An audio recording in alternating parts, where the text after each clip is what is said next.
4IR, right? This fourth industrial revolution. And we've got a set of people out there that are promulgating this idea that this is the most significant revolution ever. It takes the agricultural revolution, it takes the manufacturing revolution, it takes the introduction of computers and those first nascent steps into the internet, and it just whacks them out of the park with various technologies come in, particularly in areas like, well, there's so many that we could mention. It could be blockchain and what's happening with Bitcoin. It could be the various types of algorithms we're seeing in artificial intelligence. It's what's happening in robotics. The list is endless. And a buddy of mine, Salim Ishmael, he likes to refer to this as a moment in time where it's multiple Gutenberg moments that are happening at this particular point, all feeding off the back of each other. Is this accurate in your view, or is this just a sort of publication of kind of false expectations on steroids? Well, thanks. I think it's, all of these questions have complicated answers, but in essence, in my lifetime, what I've witnessed is the technology, what I would class as the technology revolution. And that technology revolution, which I sort of woke up to, I guess, at the World Economic Forum in Davos in 1996, when I saw Bill Gates and Larry Ellison and the head of Sony on a panel, and they were talking about where is this technology revolution going? And they talked to then in only 1996, so 25 years ago, about the fact that the internet was going to take a whole bunch of forms and that would disrupt our lives. And they didn't know exactly the mechanism or the medium through which that disruption would occur, but they projected the disruption. And we now know the power of the mobile phone and what the mobile phone has done to revolutionize the way people shop, the way people travel, the way people acquire things, learn things. And so the technology revolution, as we've experienced it, has been, extremely rapid.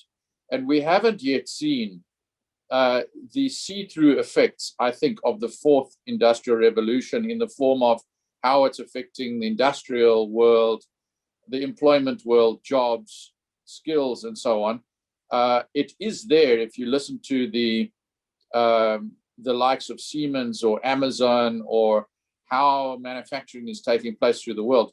But we haven't seen a jobless world yet, which is kind of at the heart of what the 4IR is projecting. Those who get very excited about it, they're sort of projecting a whole lot of joblessness in a machine production process or robotic production process. And it will get increasingly robotic. But I always remember Lloyd Blankfein at Goldman Sachs saying, yes, I said that Goldman Sachs was going to become a technology bank. I think he said he regretted making that statement.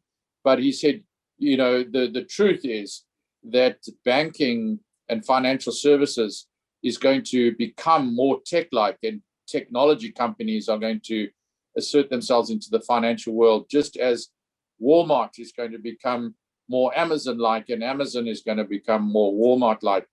And so the convergence of all of this industrial processes, I think, is underway, but we haven't yet seen its conclusion. Just as we look back on 1996, and we can see now that the mobile phone is what they were talking about in 1996, and all of the content and Uber and the way we experience the world is just totally transformed. And I think the world of work will totally transform, but we haven't yet seen exactly how. Yeah, I think there's a very good book by Kai-Fu Lee, who wrote AI Superpowers, ex-head of Google Asia and now serial entrepreneur of multiple unicorns. And he's very clear in his view that you are moving into a world that's going to be huge disruption across many, many different jobs. And some of the jobs are surprising. He goes and highlights things, for example, like doctors, even going down to surgeons, lawyers, where historically this would just be an absurd, statement.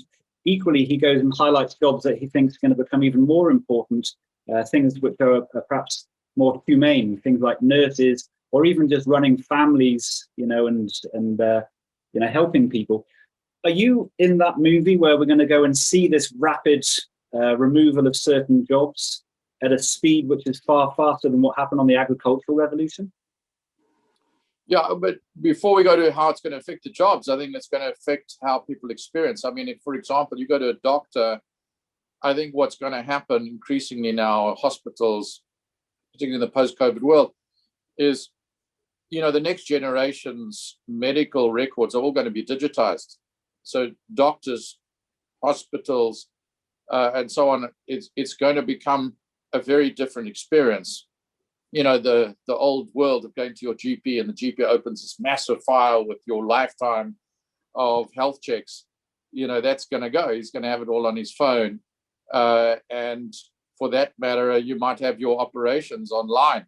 So I think the way people experience the world, we're kind of midway somewhere in the digitization process of the life experience. And I think it's going to go a lot further. When it gets there, then how work is deployed and who's in jobs, and obviously the skills that are necessary, is going to dramatically transform.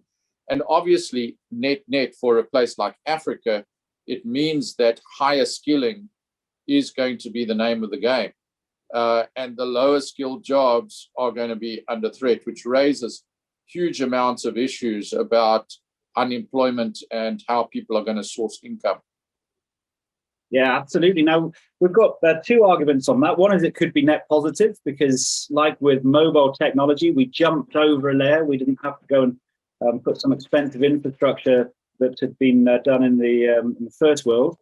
The other argument is we're so unprepared for it that this is going to be incredibly damaging because we're going to lose our ability to compete in all sorts of industries on a global basis. Do you have a view on that? I suppose the theme there is that this automation is going to make it incredibly cheap to do products and services overseas. And if we don't have that data set and that skill set to go and actually offer something comparable, it's just going to walk away from our markets.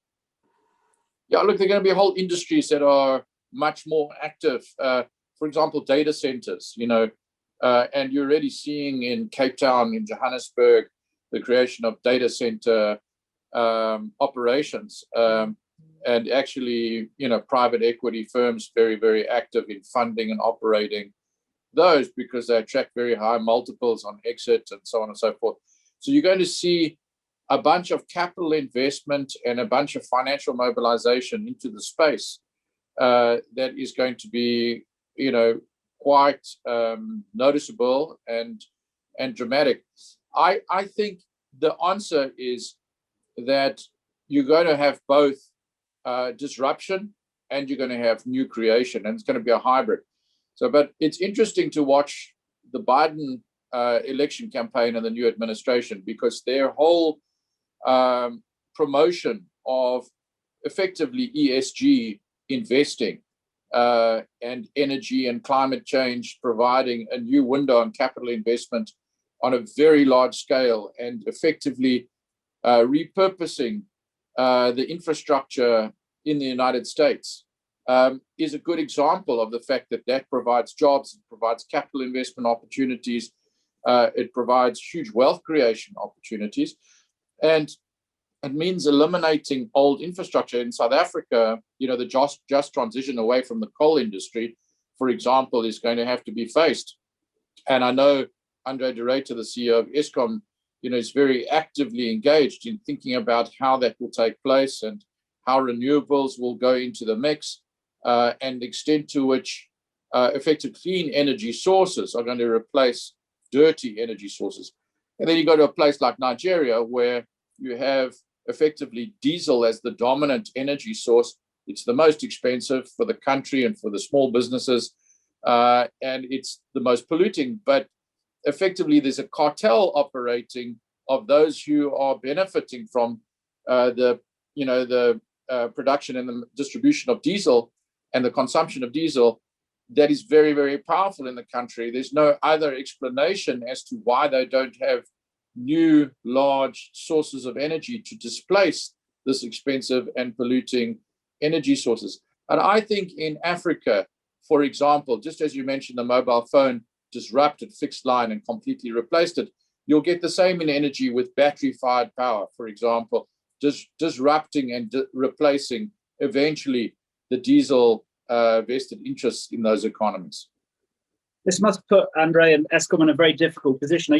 Because on the one hand, you've got a market which is moving onto photovoltaic already, or wind in certain aspects, and that's just accelerating. We've got a very clear expectation that not only is solar already cheaper than most, if not all, fossil fuels, it's just getting cheaper still because of tech change and because of quantum dynamics, more production, more demand, more production, more demand. So the cost is going down. And you've got the reverse for the providers because they're seeing the costs go up as there's less supply in terms of that particular sector. So it's a very difficult position.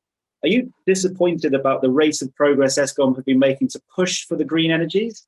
And what's their escape route? Well, I think it's not so much Eskom. The new energy routes is actually got to be introduced and facilitated by government because they are the people licensing the rounds. But actually, if you have a look at what has happened, even though it's in the overall of, let's say, 50,000 megawatts of total supply of energy into South Africa, it's still maybe 10% is clean sources of energy at this point in time. So there's a lot of blue sky. But having said that, it's been very successful how much private industry has come into the renewable energy space. And you've attracted foreign direct investment, the likes of Enel and a variety of foreign companies into it.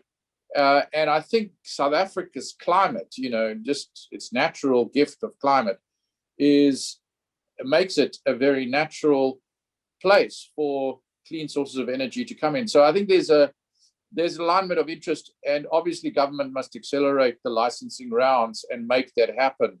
They're saying they're going to do it. They seem to be quite slow about it. They tend to put more obstacles or more barriers to entry in the form of empowerment and other conditionalities to their tenders than may be advisable. But they are on this path and they need to accelerate that path. I think Africa as a whole needs to accelerate that path. And I think, the battery-fired power companies, the likes of Tesla and the French and European companies that are competitors to them, haven't yet really woken up to the opportunity in Africa being so large. And I think we'll get there.